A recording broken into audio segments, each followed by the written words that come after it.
We're going to discuss today a very serious topic, and that is domestic violence here in New Jersey. And we're hoping to offer everyone out there some assistance on getting some help and hopefully getting safe. Now, in this webinar, we're going to define domestic violence or abuse. We're going to discuss the signs of domestic violence. We're going to talk about seeking help and some impediments that are out there to seeking help. We're going to tell you about New Jersey crimes of domestic violence. We're going to explain a bit to you about the legal process of obtaining a restraining order. And lastly, we're going to give you some resources where you can go and hopefully get some additional help and information. So, what is domestic violence and who are victims of domestic violence? Domestic violence includes things like verbal abuse, physical abuse, or controlling behavior that's directed towards a current or former intimate partner or adult household member. Of course, physical assault is probably the easiest type of domestic violence to physically spot. Now, many signs of domestic violence overlap, and early signs can be easy to dismiss, especially if the victim feels emotionally close or dependent on their abuser. It's true victims are more frequently women, but domestic violence is absolutely a genderless problem here in the United States, and it affects men and women in different sex or same-sex relationships equally. Now, elderly victims may also experience domestic violence from adult household members. Domestic violence is generally the term used when abuse is towards adults rather than children. That term is more commonly known as child abuse. But children who witness domestic violence in the homes can also experience great psychological harm and damage. So that's sort of a collateral damage or offshoot towards domestic violence in the home. Now let's take some examples of some couples to help us illustrate and understand domestic violence in a relationship. So the first couple we're going to talk about is Ethan and Candace. Ethan is not physical when he's abusive of Candace, but he often belittles her. He swears at her. He keeps her from having close relationships with her family and friends. Sometimes he'll take her car keys away or even physically block her from leaving the house. This is, without question, domestic violence. Now, our next couple is Robert and Becky. Robert and Becky have dated for a few years, but they recently split up.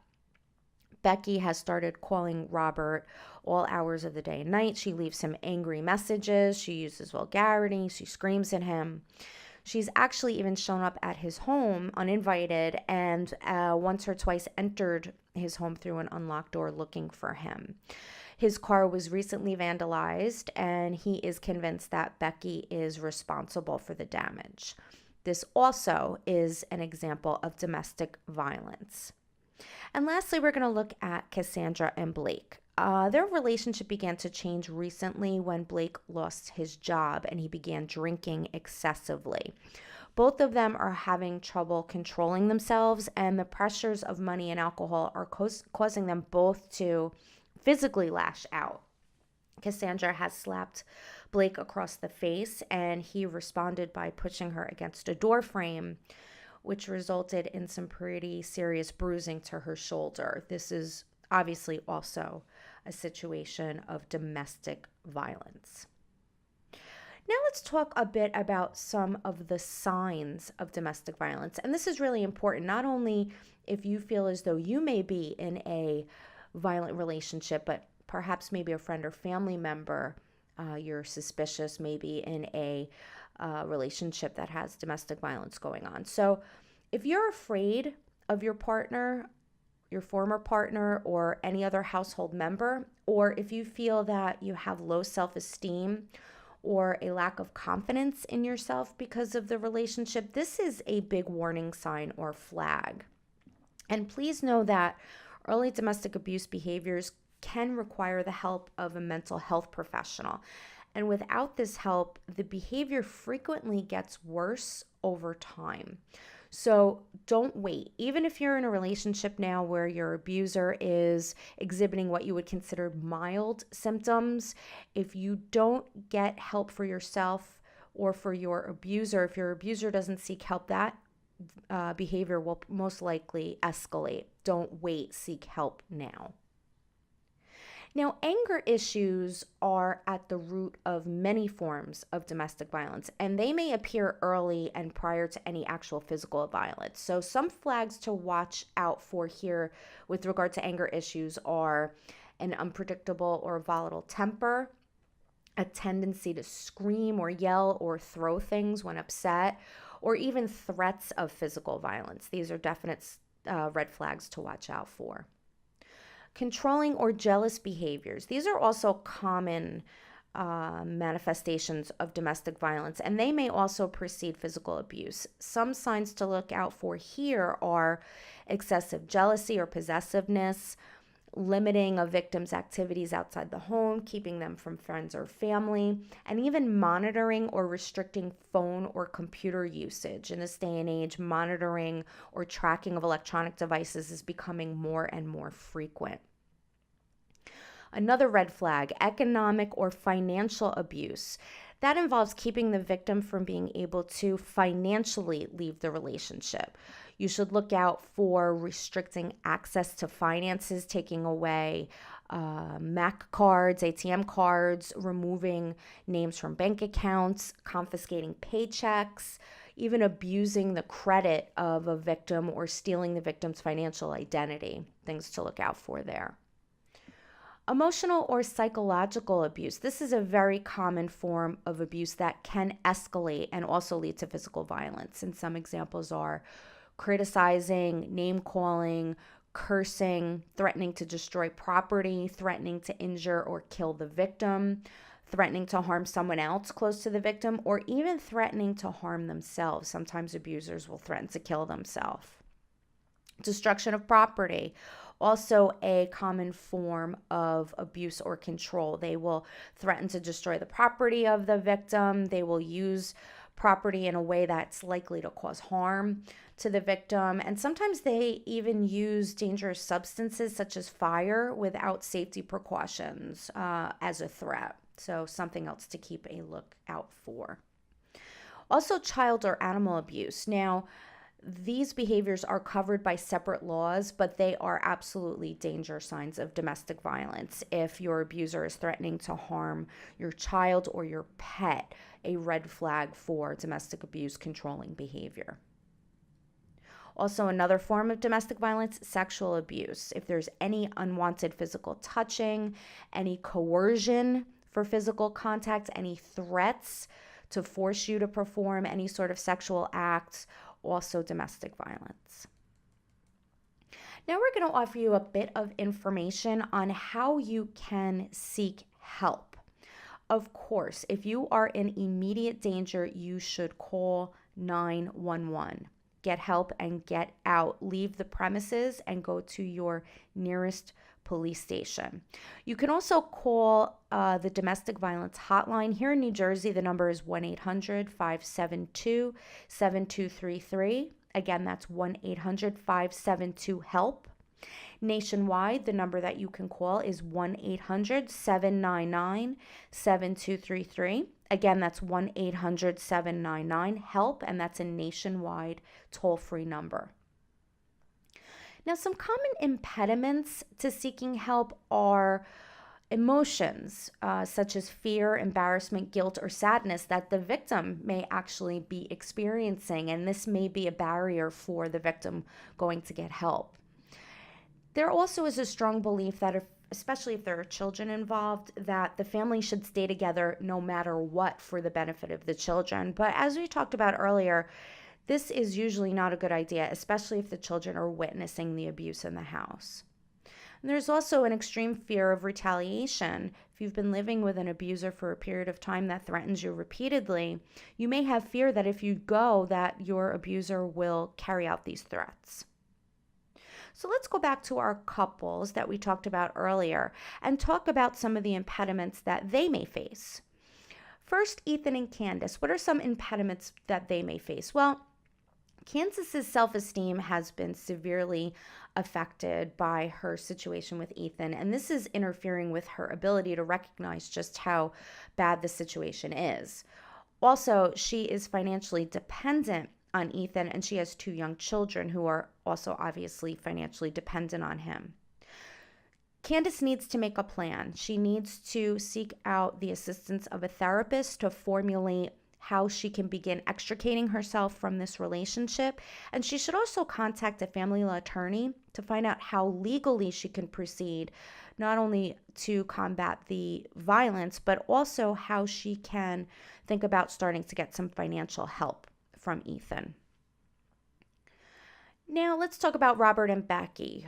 Robert just doesn't know that Becky's actions are domestic violence, and this is an impediment to him getting help. And the reason he doesn't know that it's domestic violence is because they were never really married or even lived together. And this is a common misnomer that it can't be domestic violence if the two people were never in the same household. But that's just not true. He also doesn't want to report her behavior because he feels sorry for her and he doesn't want her to get into any trouble. He does feel as though she needs emotional support, and he may feel a bit responsible that he has to be the one providing her that support, but he's not qualified to do that. She needs to seek professional help. He needs to consider filing a police report and talking to an attorney. Now, lastly, Blake and Cassandra, what are their impediments? Well, both Blake and Cassandra are depressed, and neither want to end the relationship. Cassandra believes that Blake has been abusive to her, but she does not see her own behavior as abusive, and that's a problem because that will prevent her from seeking the help that she needs. She is not physically safe in the home if these incidents continue because Blake is physically much larger than she is. She needs to ask him to stay somewhere else for the time being. And both of them need to seek help for depression and for anger. Blake needs to seek help for his alcohol issues. A good plan of action is to sit down and make a safety plan for yourself. First thing you want to do is pack clothes, something that you can grab and go if you need to. Your safety plan should also include gathering important documents such as your birth certificate and passports for you and your children. Be sure to bring with you a list of important addresses and telephone numbers. Also, teach your children how to use the phone and what to do in case of an emergency. Decide in advance if you will go to the home of a friend or of a family member, or if you will proceed to a domestic violence shelter. Also important, keep evidence of abuse. Keep a detailed diary of every instance of abuse, no matter how small it may seem to you at the time. Save abusive letters, emails, text messages, or voicemails that are threatening or that contain abusive language. Photograph and keep any photographs of any injuries that you may have sustained. Keep copies of emergency room records or doctor's reports. And once you gather all of this together, bring it with you to your attorney or to the police or when filing for a restraining order at your courthouse. Talk to an attorney. Make a consultation with an attorney part of your safety plan. Please be rest assured that your consultation is confidential. It is really important to have an attorney help you if you need financial assistance from your abuser, because they can direct you on how to proceed with filing for spousal support or even child support. And you can ask the court for counsel fees from your abuser. You may also want to think about maintaining a confidential address. If you are concerned that your abuser will know where you're now living and may show up at your new address, ask that your new address be omitted from any court papers, including the restraining order. Domestic violence victims can apply for a long-term confidential address through the New Jersey Address Confidentiality Program. On request, your state and local government records can also be kept confidential. So when is domestic violence an actual crime in New Jersey? Well, the New Jersey Prevention of Domestic Violence Act is the law that defines domestic violence, and it also includes 14 specific criminal offenses defined as domestic violence when they are committed upon a spouse, a former spouse, or dating partner, or a household member. Now, these crimes can be prosecuted in criminal court, but they are also a basis for relief in family court under the New Jersey Prevention of Domestic Violence Act. Now, the 14 crimes of domestic violence are homicide, assault, terroristic threats, kidnapping, criminal restraint, false imprisonment, sexual assault, criminal sexual contact, lewdness, criminal mischief, burglary, criminal trespass, harassment, and stalking. Let's look at our couples again, shall we? Now, Ethan and Candace, what crimes, if any, were committed here under the New Jersey Prevention of Domestic Violence Act? Well, by communicating in offensively coarse language or in an annoying or alarming manner, Robert may have committed harassment under the act. By physically preventing Candace from leaving the home, he may have committed false imprisonment. Candace should discuss the restraining order process based upon these two offenses with her attorney, and she really should think about obtaining temporary restraining orders that include spousal and child support. Robert and Becky. Now, Becky may have engaged in harassment under the act by making those frequent and angry phone calls to Robert. She's also committed criminal trespass by entering his home without permission. And vandalizing Robert's car amounts to her having committed criminal mischief. Her behavior is escalating into what is well known to the courts as stalking behavior. Now, Blake and Cassandra, both of them have committed simple assault by the slapping of Blake's face by Cassandra and by Blake pushing Cassandra into the doorway. Both have cases for restraining orders here, but neither wants to pursue any legal action at this time. But they both need to understand that if they remain in this situation and don't seek help, they are both in danger and at great risk. So now let's talk a little bit about the legal process of restraining orders here in New Jersey. First, let's talk about the temporary restraining order. That is the first step, and it is the document that is gotten first in restraining order matters. The temporary restraining order prevents your abuser from having contact with you temporarily, and it can also offer other help such as child or spousal support. Then comes the final restraining order. This may be ordered by a judge after a court hearing, and the final restraining order hearing is usually within 10 days after the temporary restraining order is issued. Both you and your abuser appear at the hearing and testify under oath. So what are the objectives of restraining orders here in New Jersey? Well, the objectives are to, of course, stop contact between the victim and abuser, any contact, be it text message, in-person contact, telephone contact, any type of contact at all is prohibited. The restraining order can keep the abuser at a specified distance away from the victim.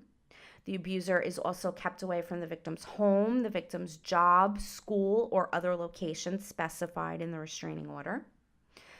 The restraining order keeps the abuser from contacting the victim via third party. So an abuser is not allowed to have their friend or family member reach out to the victim on their behalf. This is a violation of a restraining order. Restraining orders also provide relief regarding children. They can provide a temporary visitation order or a denial of visitation, depending on the situation.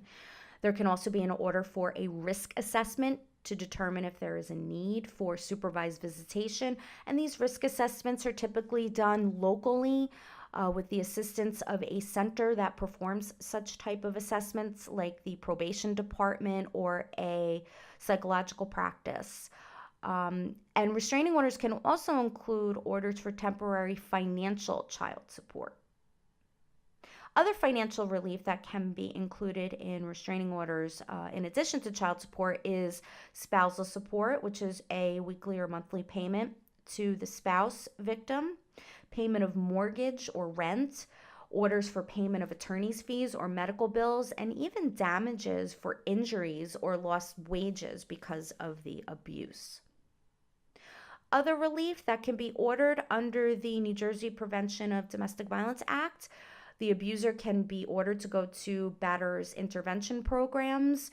Dangerous weapons belonging to the abuser can be seized, and the abuser may be forbidden from owning firearms in the future. And the abuser may be ordered to other types of treatment if needed, such as drug or alcohol treatment. So, how do you file a domestic violence complaint and request a temporary restraining order? Well, first and foremost, you can file forms for a civil complaint and temporary restraining order either at your local county courthouse in the family division or at a police station. Local county courthouse hours are Monday to Friday, 8:30 a.m. to 4 p.m. When the courts are closed, proceed to the police station. You would go to the police station on weekends and Monday to Friday after 4 o'clock. When you arrive at the police station or at the court, tell the clerk or the officer on duty that you're a victim of domestic violence and you would like to obtain a restraining order. So how do you convert your TRO, temporary restraining order, to an FRO? Within 10 days, you and your abuser will appear in family court before a judge for a hearing to determine if your temporary restraining order should be made final or permanent. Both you and your abuser will testify under oath, and the judge will make the decision. Strongly consider having an attorney represent you in this hearing. An experienced attorney can lessen your anxiety for sure and can make the difference between your TRO being dismissed or being made permanent. A final restraining order hearing is just like any other court hearing. There is testimony, there is evidence, and the judge makes a decision after hearing all of the evidence that is presented. The final restraining order, as we discussed earlier, can include any relief that is in the temporary restraining order, such as financial support or payment of attorney's fees. It's very important to note that timing is critical. Do not wait to file for a restraining order. Any gap in time between the last incident of domestic violence and your filing for your temporary restraining order will be very closely examined by the court. The court will evaluate whether or not the judge believed that domestic violence occurred, and the court will also evaluate whether or not there is a continued need for domestic violence. So make your case as strong as possible. Gather all of your evidence and don't delay in seeking the restraining order. So after you go through the hearing and hopefully your final restraining order has been granted to you, what happens next? Well, very important, you should keep copies of the final restraining order on you at all times. And that includes in your car, in your home, and on your person. Women should keep a copy of the restraining order in their purse. Also, give copies to your local police station, to your friends and family, and to your children's school as well. If the abuse involved your abuser showing up at your home or repeatedly contacting you via telephone, consider changing your address and consider getting a new telephone number. If you have children and they're old enough to understand, sit them down and tell them what the new parenting schedule will be if one was put in place. That way they know not to go with your abuser if they attempt to pick them up off schedule. Again, make sure that there is a copy of your final restraining order at the children's school. If your abuser contacts you, immediately call the police and make a report. Your abuser can be arrested immediately for violating the final restraining order that has been put in place. Do not hesitate. And it doesn't matter how many times your abuser contacts you, make a report each and every time. If you wish and if you are ready, you can begin considering divorce proceedings against your abuser if you were married to him or her. Talk to your family law attorney about how to best proceed with filing for divorce, how to file for divorce, what to ask for in your divorce. If you're looking for or need any additional relief, please visit our website for additional resources. Our website is www.weinbergerlawgroup.com. Other organizations in New Jersey that can assist you include the Center for Hope and Safety in Bergen County, which can be reached at 201-944-9600. The New Jersey Coalition for Battered Women, which can be reached at area code 609-584-8107. And also Shelter Our Pets at 973-506-9696 for assistance with housing your pets if you are entering a domestic violence shelter.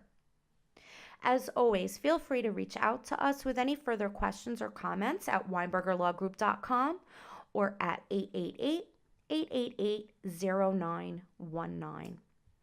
We hope you found today's webinar enjoyable, informative, and we hope that if you are in a situation where you need help, that you will seek it. Again, there are many resources available to victims of domestic violence. Don't hesitate. And of course, if you're in immediate danger, seek help of the police and get out of the situation. We look forward to visiting with you again next time. Thank you again.